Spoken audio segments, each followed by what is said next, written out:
Hello, everyone, and welcome back to yet another political episode. So today we got some news from the state of Michigan. Um, uh, there has been a political coup taking place. The old GOP leader is apparently not in power no longer. Let's see here, Michigan GOP. We get this out, and you'll see. In the last couple elections, Michigan GOP was an absolute disaster here, and when it's our new leader there. So there's Christina Caramo, and who she is a I don't think. Yeah, she assumed office in February. I don't know. Did she get ousted or what? I don't know what necessarily happened. We're looking and seeing what uh who she really is. Like, did she step down or? So basically, we got huge endorsements from Michigan. Most Michigan GOP council members have endorsed Donald Trump because of this.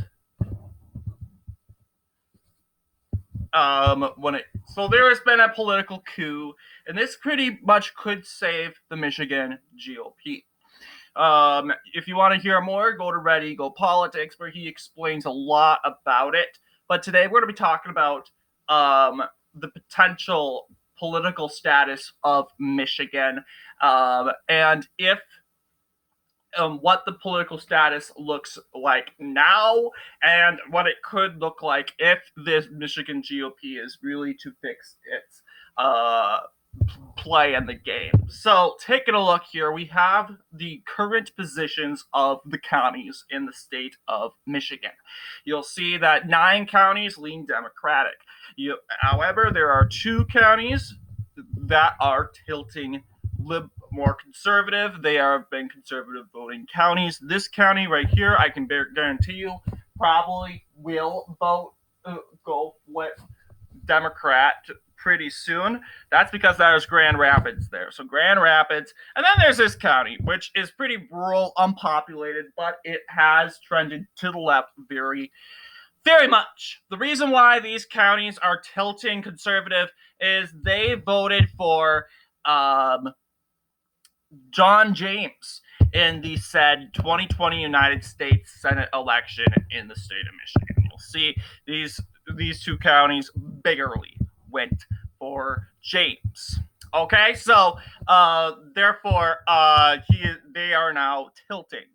But I mean, if these 2 counties vote for Biden in 2020, I will consider them blue. So when it comes to these to the Michigan yeah, we're gonna get away from Christina Caramo. The Michigan elections, it was a total disaster for the GOP.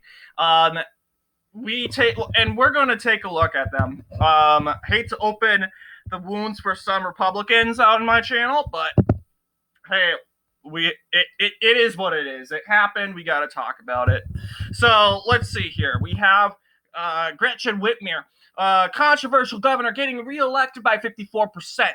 Not a landslide, but a blowout, defeating Tudor Dixon at 43%.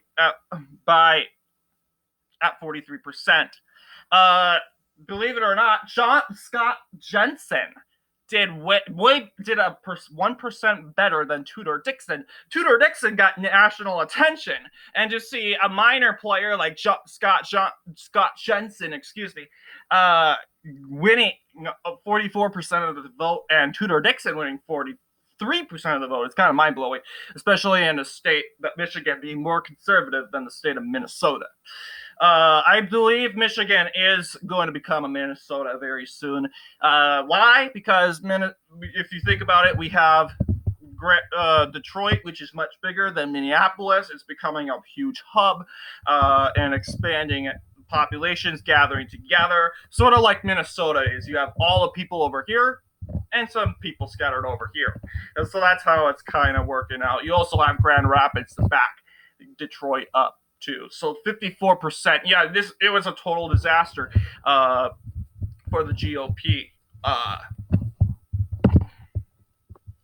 Yes, it said to lean Democrat, likely Democrat, toss up.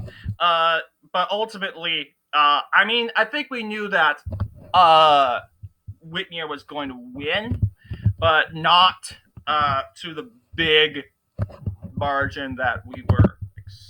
Not as big as a margin. You'll see the swing is just crazy here. But anyway, we talked about the we talked about the gubernatorial election. Secretary of State is up next. The Secretary of State was also a disaster for Republicans. 55% for Jocelyn Benson. Got reelected as Secretary of State, defeating Christina Caramo. Oh, yeah, but she was defeated. Christina Caramo, the current Michigan GOP leader, and yeah, being painted as a far-right activist made this a Benson victory pretty well. I think,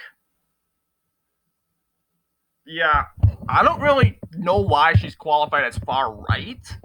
I mean, she's pro-Trump. That doesn't make her far-right, okay? I mean, you're pro-Trump. You're pro-Trump. I mean, Trump has some moderate positions like the vaccines.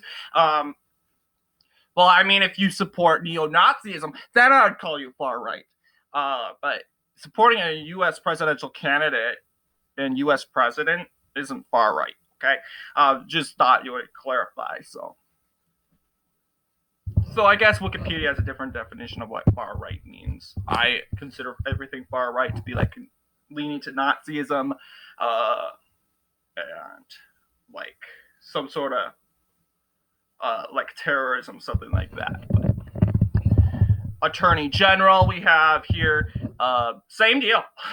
Same deal. Actually not as bad, but still pretty bad. It was like more of a leaning victory for Democrats here. You'll see Dana Nessel defeated Matthew DePerno, who actually is less popular and less known here. So, yeah, Attorney General Dana Nessel reelected as Attorney General by a margin of 53%, defeating Matthew DePerno at 44%. Who knows why Michigan went this way? I would say the issue of abortion really prevailed in the state of Michigan.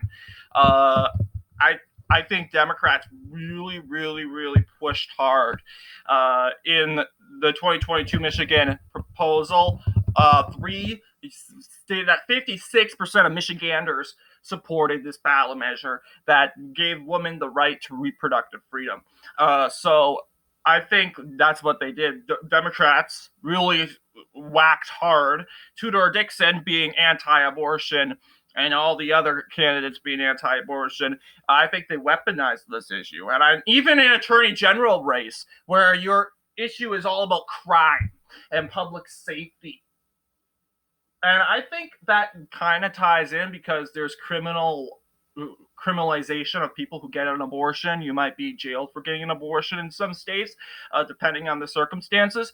So I can see that being an issue. But Secretary of State, that's elections sort of deal. So yeah, despite that, Democrats managed to kind of twist their way to get abortion in the main issue in the Secretary of State election, which doesn't really make sense because the Secretary of State is about elections. So, State Secretary, I should say, because it's very different from the U.S. Secretary of State, which is international positions. So, anyway, what do you guys think? Taking a look at this map, I think things are going to change a lot. This Grand Rapids County right here is going to go blue. I just know it. This county right here has gone kind of far. It could possibly return to Republicans, but I do think as of right now, that county could go blue. So what do you guys think? Also, is this county at stake? Because this county voted in all Democrat in all 3 elections, and this county was carried by Trump twice. So is this county at stake? So anyway, with the new GOP leadership, do you think Republicans have another chance? Anyway, thank you all for watching this video, and I'll see you guys in the next one.